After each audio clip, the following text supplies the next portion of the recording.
Hello and welcome to my channel. My real nom de plume is Bill Selkirk. And from a comment about a real nom de plume, I hope you can see I like life with a side serving of whimsy. I'm not a professional writer, by the way, so I can't make my living from a dark corner in a seedy bar. Or maybe my employer should be the judge. Everything I do has to be backed up by written communication and documentation. Since that's true for just about everything, maybe we're all professional writers. I'd go with that too. Our opening graphic today comes courtesy of Affinity Photo, pixabay.com, and a little time spent with a Nikon camera. The gas station is an HDR sequence. The sky is a Milky Way image from Pixabay, as is the moon. The thematic content seemed to fit what I wanted to say. This channel will present street tech for writers and punk writing techniques. By street tech, I mean practical, usable technology for writers. Punk writing is just what it sounds like. I'm a hack without the self-restraint to stop writing. I'm a punk, not an expert. This is a gas station. You can't get more for the street than that. The background is something more, an ethereal statement of wonder and exploration. Technology for the street, employed by a punk like me. I don't like to outline in the traditional Harvard sense of the word, but I have to plan what I'm going to say. That's either a general idea or it's a flow of concepts, which is how I outlined this script. Now I should say that outlines are fine. For my use, I don't like outlines that run 10 levels deep. I used to do that, but I really don't know why. I was so committed to detailed outlining, I wrote a Python script to squash an outline down to a couple of levels for import into Scrivener. Then I realized I could dispense with a Python script if I restricted my hierarchical outline to 1 or 2 levels. And then I realized why that works so well. A story is told in a linear fashion, following the reader's real-life timeline, no matter how tangled the story's timeline. The reader's timeline is a progression from chapter 1 to 2 to happily ever after. We read chapter 1, which might include details about the future, the past, people 2 counties away 5 years from now, whatever is necessary to carry the story forward. Then we read chapter 2. The story is a roller coaster ride. The presentation is a guided tour. That suggests you could look at 3 main components in your story building. There needs to be an inventory of ideas, which are ideas on the shelf to be used as needed. Character sketches, a location description, events that could happen, every idea that could get chained into the story. Another component is the story itself, which is the linear arrangement of the ideas. That's linear in terms of the reader's timeline of chapter 1, 2, 3, and so on, and this is what I think of as the outline. Finally, there are relationships in real time of how things happened. How old your characters are at certain events may be important, for example.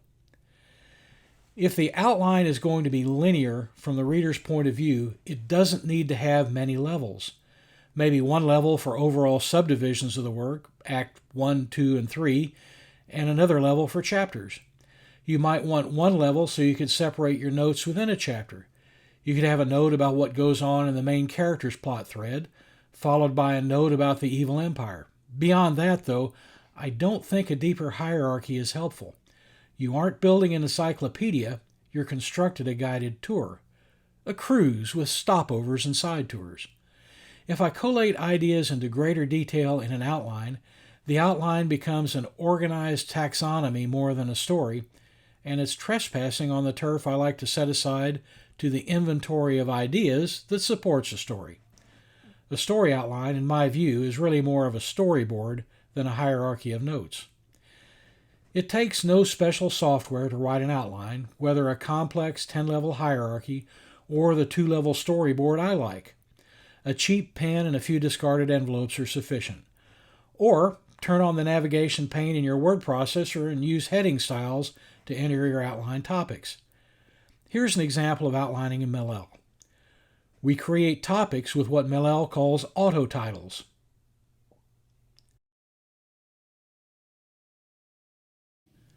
We can drag and drop them as we want.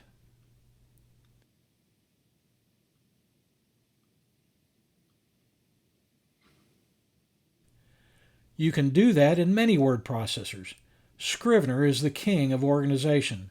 I would have led with it, but although I'm a devoted Scrivener fan, I don't actually use it myself.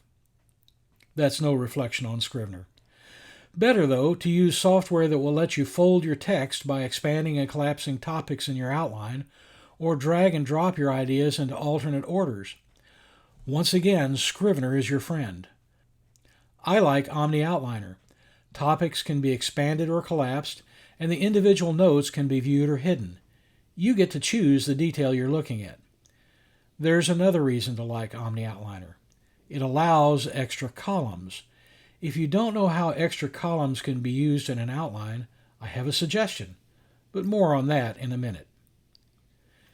Here's MindNode with some ideas. There are many ways to do this. MindNode is a fast, intuitive mind mapping tool and works very well. It's also slowly turning into a full-featured outliner in its own right, but there are more features to come before it could replace OmniOutliner. It's fine to create a taxonomy here. This is a filing cabinet, not a story. Branch and categorize to your heart's content.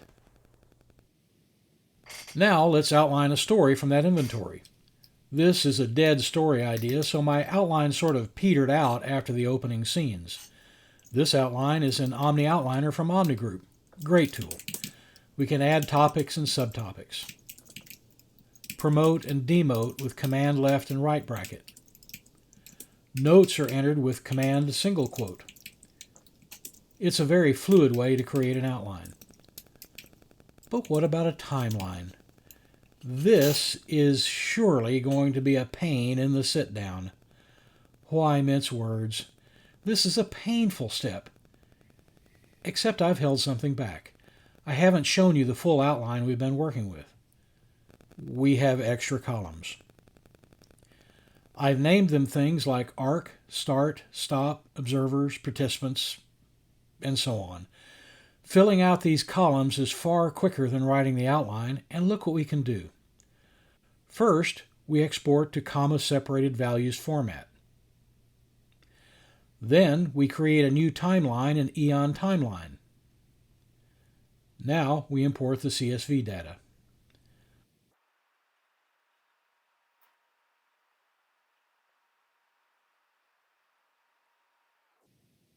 Voila! Good show, old chap. Bazinga, boom, whatever your favorite expression of victory might be, you have an Aeon timeline fully populated with event descriptions, arcs, characters, and locations.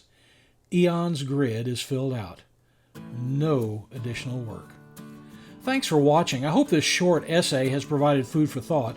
I would never suggest I have techniques worth copying, but it's also easy to overlook hidden capability and tools you already have. Please hit like and subscribe if you would like to see more of this kind of thing.